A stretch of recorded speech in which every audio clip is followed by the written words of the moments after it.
le groupe en a marre. Le groupe ne comprend pas pourquoi les médias en font autant sur ce joueur, pourquoi il en parle autant. Évidemment, il s'est fait prendre à partie par Kurzawa-Aurier, mais il y a eu des mots avec Mota depuis le début de la saison, avec d'autres joueurs, où les mecs se sont dit mais c'est qui, quoi ? Pourquoi on nous en parle autant ? On le verrait à l'entraînement si c'était un crack. Il peut pas arriver avec l'idée que ça va être le cadre de l'équipe. Et en plus, lui ne se comporte pas comme ça. Il y a eu 2 fois où il s'est pris la tête avec l'entraîneur, où il s'est barré de l'entraînement. Il est revenu, il s'est excusé. Il a plutôt un très bon comportement, Ben Arfa. Mais il y a une inadéquation totale entre ce qu'il est, sa façon de jouer, son implication, sa capacité de travail, parce qu'il n'a pas été habitué au travail, et le fait d'évoluer au Paris Saint-Germain. Quand on ajoute à ça sa relation intime, très particulière avec son agent, qui est plus qu'un agent, qui est un père spirituel, tout le monde le connaît, qui veut l'imposer comme ça, qui balance plein de choses aux médias, parce que forcément Michel Hoisine déteste Emery, puisqu'Emery ne fait pas d'Hatem Ben Arfa la clé de voûte de son équipe. Donc imagine la liaison et les relations que ça crée, c'est déjà complètement mauvais. Et beaucoup de joueurs dans le vestiaire commencent à en avoir marre de tout ce cirque autour de ce joueur.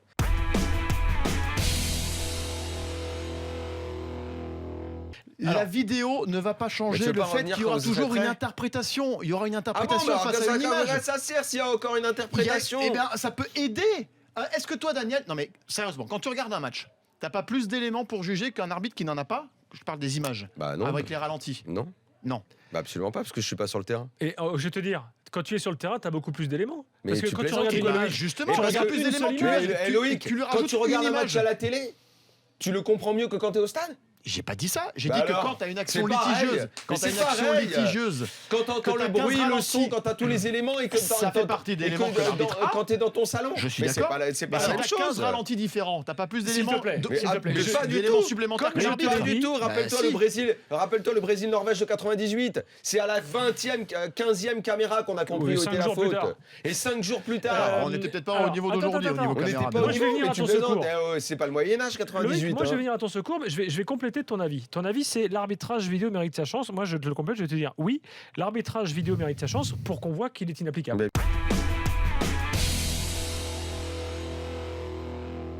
Il serait temps, messieurs les footballeurs et messieurs les entraîneurs, de travailler vos pénaltys. Parce que, oui, m'est arrivé d'en rater, mais j'ai dû en tirer, je sais pas, 55. Mais déjà que Doria, j'avais plutôt de l'empathie pour ce garçon parce qu'il a y souffert et tout ça, avec Bielsa. Mais là, nous faire la course à la Zaza, vous vous rappelez tous de Zaza pour le championnat d'Europe qui a fait rire pas que l'Italie, mais la France et je pense le monde entier. L'Italie, je crois. Non, pas l'Italie, peut-être pas. Si parce qu'il y avait quelques détracteurs. Mais là, je vois Doria qui nous fait la même course d'élan pour me mettre un penalty pourri parce qu'il veut jouer avec le gardien, à mi-hauteur, ce qui est parfait pour les gants du gardien. Puis après, tu as le petit Batshuayi qui est peut-être un peu jeune pour tirer un penalty, parce qu'il a peut-être un peu la pression. Le frère, pardon, ouais.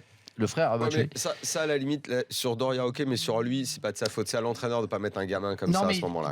Non, en fait, l'entraîneur, il est pour rien. Il demande aux joueurs qui se sentent pour tirer. Tu dois savoir quel genre de gamin. Pourquoi les entraîneurs demandent qui sort? Parce qu'il y a un côté mental. Parce qu'il y a dire toi t'es 1, toi t'es 2, tu fermes ta bouche, toi t'es 3, toi t'es 4. Je suis pas d'accord. Il y a une partie, grosse partie mentale. Il y a une grosse partie mentale qui se joue au penalty. Il y a des mecs meilleurs que l'autre pour ça. Oui, mais le mec qui se sent pas, il devient très mauvais. Donc s'il se sent pas sur le coup de tirer un penalty, tu peux pas l'obliger.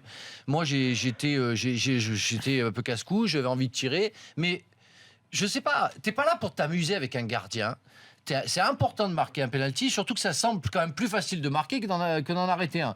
Donc pourquoi tu te la pètes à essayer de voir de quel côté le gardien va partir? Je te jure, choisis un côté, choisis un petit filet, c'est-à-dire que le côté, tu vois, qui longe le poteau. Mets-le là très fort, je te jure que le gardien, il a 1% de chance de l'arrêter.